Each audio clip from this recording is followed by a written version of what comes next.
Hey, what's going on, guys? It's GCP here, and I want to talk on a topic that is a bit of a controversy right now, especially with the border wall and the immigration ban.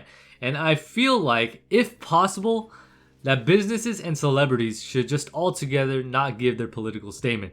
Now, I just want to give a very objective approach to this situation, and I want to say that celebrities and businesses alike are alienating their customers and their fans by giving political statements on both sides. It could go both ways, okay? Because whether you like it or not, there will be a group of people that won't agree with you, okay? Doesn't matter if you think you're right, and you could be right, but guess what? There will always be that person who disagrees with you because of their ideals or how they were brought up, etc., etc. They just have certain beliefs that they feel strongly in, and you believe strongly in yourself, that somebody out there is not always gonna agree with, right? So you can never have, and it's just fantasy to think that you will have one whole community or one world that agrees with you, because it's impossible.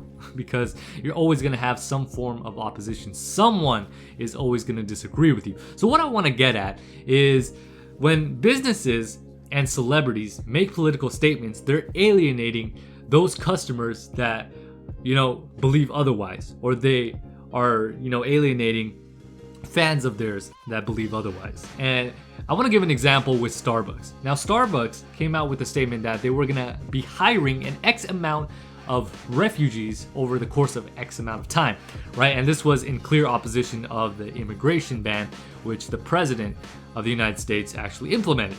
So by making that political statement, what ended up happening, and what I think is going to be happening, is that a lot of the people who are in support of the immigration ban are going to be boycotting Starbucks.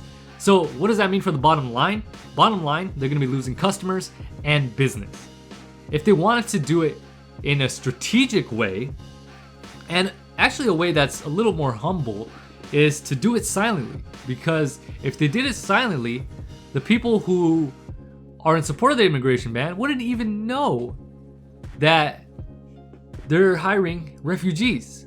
So guess what? It's a win-win, because not only are you helping a cause that you believe in, but you're also not losing business at the same time. So I feel it's very important to be able to hold your tongue, even though it's very, very difficult to be able to do so. And I totally understand that. Same thing with celebrities.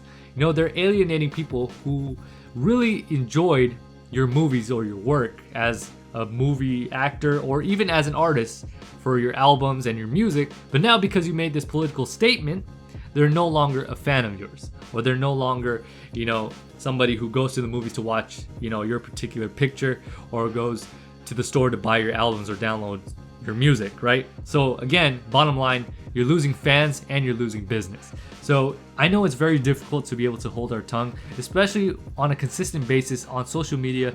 We are seeing all of these political postings, and people always have something to say, and we always want to weigh in. And it's really difficult to hold our tongue, but I think it's very important to know that we have to do it for the greater good, because I have a business of my own, right? And in order for me to expand my business, I know there will be people who won't always agree with me. And I have my own political stance, and I have my own beliefs, and there will always be people who won't really agree with me.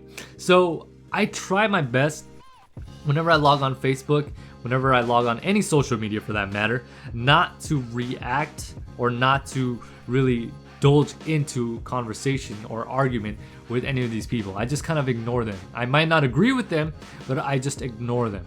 It's really hard to do, but guess what? I've learned to hold my tongue. I've become more calm in that regard. And again, like I said before, this is something that I've learned, and it's really difficult. Everybody can learn it. And I'm not saying at the same time that you can't weigh in or you can't say what you want to. You definitely can. You're protected by the First Amendment here in the United States to a free speech. You can do whatever you want. But for those people who actually care, and care to be more strategic in their approach, not lose business, not lose fans, not lose customers, and most importantly, not lose friends, because guess what? It's actually happened. It's pretty crazy. But just go about it in a very strategic way and actually think about what you're saying, because once those words come out, you can't get them back. Same thing with writing any post on social media. You know that once you even delete something, it's not really deleted. So really think about these things going forward. Anyways, those are just my opinions. Let me know what you guys think in the comment section below, and I'll catch you guys on the next one. That being said, this is GCP, and I am signing off.